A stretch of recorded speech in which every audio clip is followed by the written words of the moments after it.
Viral, diduga gegara harga anjlok, pedagang di Plaza Muntilan bagi-bagi sayuran ke pengendara yang lewat. Beredar video yang memperlihatkan bakul janganan atau penjaga toko yang bagi-bagi sayuran viral di media sosial. Diketahui, peristiwa itu terjadi di Jalan Pemuda, Plaza Muntilan, Jawa Tengah. Video tersebut salah satunya diunggah oleh akun Instagram @magelang_raya.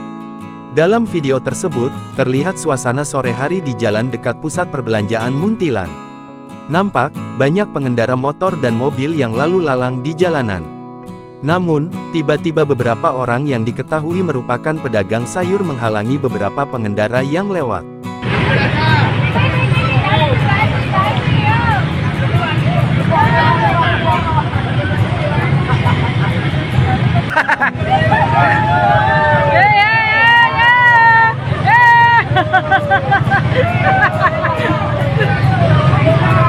Mereka lantas memberikan dagangannya itu kepada beberapa pengendara yang hendak melintas itu. Para pengendara motor dan mobil itu pun tampak dengan senang hati menerima sayuran tersebut.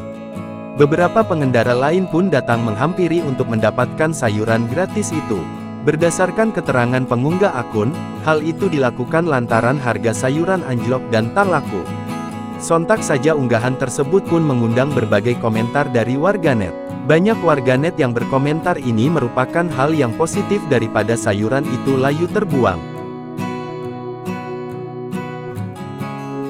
Download Tribun X sekarang, menghadirkan lokal menjadi Indonesia.